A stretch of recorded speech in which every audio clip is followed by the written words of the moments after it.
ဒီအားလုံးပဲကျွန်တော်တို့ဒုတိချစ်မိတ်ဆွေအားလုံးပဲမင်္ဂလာပါဗျာကျွန်တော်ရဲ့ကိုတေကြီးဆိုတဲ့ channel တလေးကနေပြီးတော့ new twist ဆိုတာပြန်လည်ကြိုဆိုလိုက်ပါတယ်ဗျာအခုဆိုပထမအနေနဲ့ကျွန်တော်ရဲ့ဒီ video file လေးကိုဝင်ကြည့်ရဆိုတဲ့ comment လေးအားလုံးပဲကြားမှချမ်းသာပြီးတော့လိုရင်းဆန္ဒတွေပြည့်စုံနေကြပါစေเนาะခင်အားလုံးပဲကျွန်တော်တို့မင်္ဂလာရှိတယ်ညာချမ်းလေးဖြစ်ကြပါစေဗျာလက်ရှိကျွန်တော်ဒီနေ့မှာထွက်စင်လေးတွေကကျွန်တော်ပါထသွားလိုက်ဆိုရင်မနက်မှာကျွန်တော်2 9ညနေမှာ9-3ဆိုပြီးထွက်ခဲ့တယ်အဲ့တော့ဘသူတွေအဆင်ပြေလဲဆိုတော့ပထမဦးဆုံးအနေနဲ့ပြောမှဆိုရင်တော့မနက်ကတော့ကျွန်တော်တော်လေးရကြလိမ့်မယ်ဘသူတွေရမလဲဆိုတော့ပထမဦးဆုံးရတဲ့လူကတော့နေတိုက်ကွန်မာလေးတွေဖြစ်တယ်ဒီငါတို့ကတော့အခွေပဲကြိုက်တယ်နော်ဟာလာကက်ကနန်းလူချင်းနဲ့ငါတို့မှလုံးဝမှရှိရဗိမ်းမှရှိရဆိုတဲ့ကွန်မာလေးတွေတော့ကျွန်တော်ပေးထားတယ်2-4-3ညဆိုတဲ့ကီးခွေလေးကတော့နဲ့ဘူးဆိုပြီးတော့เนาะကျွန်တော်တို့ကခွေပြီးဆင်းသွားတယ်ဒါနေမေးလားဆိုတော့မဟုတ်ဘူးဘသူတွေရသေးလဲဆိုကျွန်တော်တို့ဒါအပတ်တိုင်းအမြဲတမ်းเนาะရှေ့မနေ့က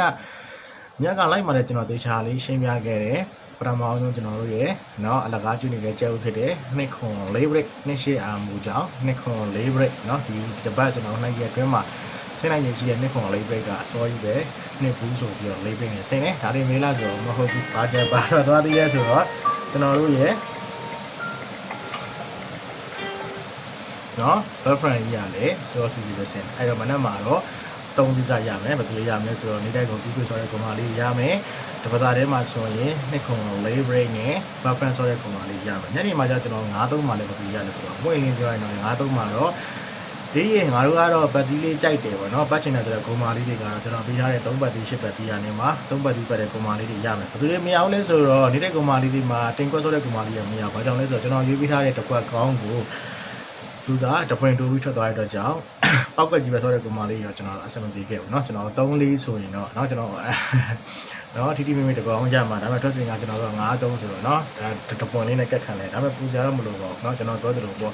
့ကိုကြိုက်တဲ့ဟာလေးကိုတစ်စက်မဲ့ဆောအချိန်တိုင်းအဆင်ပြေပါလိမ့်မယ်အဲ့တော့မနက်ဖြန်ကိုလည်းကျွန်တော်ဘက်ကနေအကုန်လုံးတက်တဲ့ဟာလေးထူစားပြီးတာပါပဲเนาะဟုတ်လားအခုတော့လက်ရှိမှာကျွန်တော်ဒီနေ့မှာဆိုရင်နေတဲ့ကွန်မာလေးကျွန်တော်တော်လေးအဆင်ပြေမယ်တပတ်သမားလေးကျွန်တော်အဆင်ပြေမယ်အဲ့တော့လက်ရှိမှာတပတ်သားထဲမှာဆိုရင်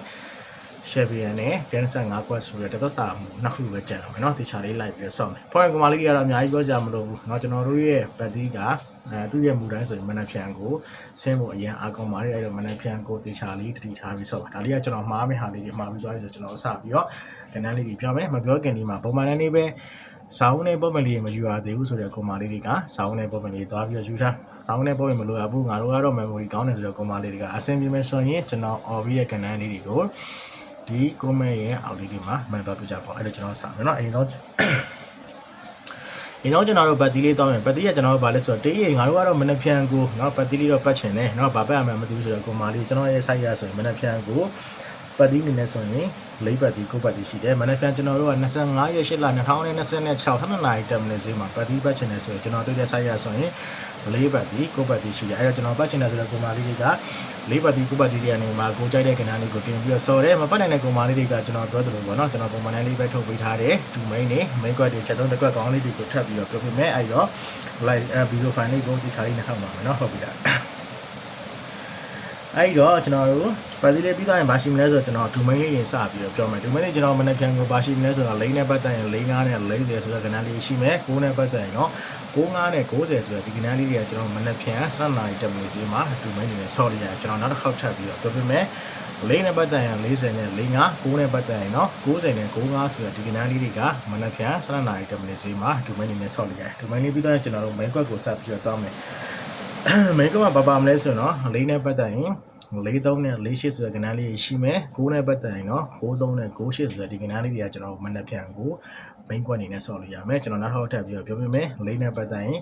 43နဲ့48 9နဲ့ပတ်သက်ရင်တော့93နဲ့98ဆိုတဲ့ဒီကဏ္ဍလေးတွေကကျွန်တော်မနက်ဖြန်ကို2 main အနေနဲ့ဆော်လို့ရမယ်အဲဒီတော့ပုံမှန်တိုင်းလေးပဲကျွန်တော်တို့ပတ်တီးလေးပြီးသွားပြီ2 main တွေပြီးသွားပြီเนาะအကြိုက်ဆုံး main quest တွေပြီးသွားပြီဆိုတော့ဗာကြမ်းကျွန်တော်ရဲ့အကြိုက်ဆုံးเนาะတကွက်ကောင်းလေးမပြောခင်ဒီမှာเนาะဂျားထဲမှာကျွန်တော်ဒီမနက်ကเนาะကျွန်တော်နှစ်ဘူးလို့ရခဲ့တဲ့ကွန်မာလေးကသိလိုက်မယ်ဒီရင်ငါတို့ကတော့မနက်ဖြန်ကိုကီးလေးပဲခွေချင်တယ်ဒါမှမဟုတ်ပဲနဲ့ငါတို့မှာ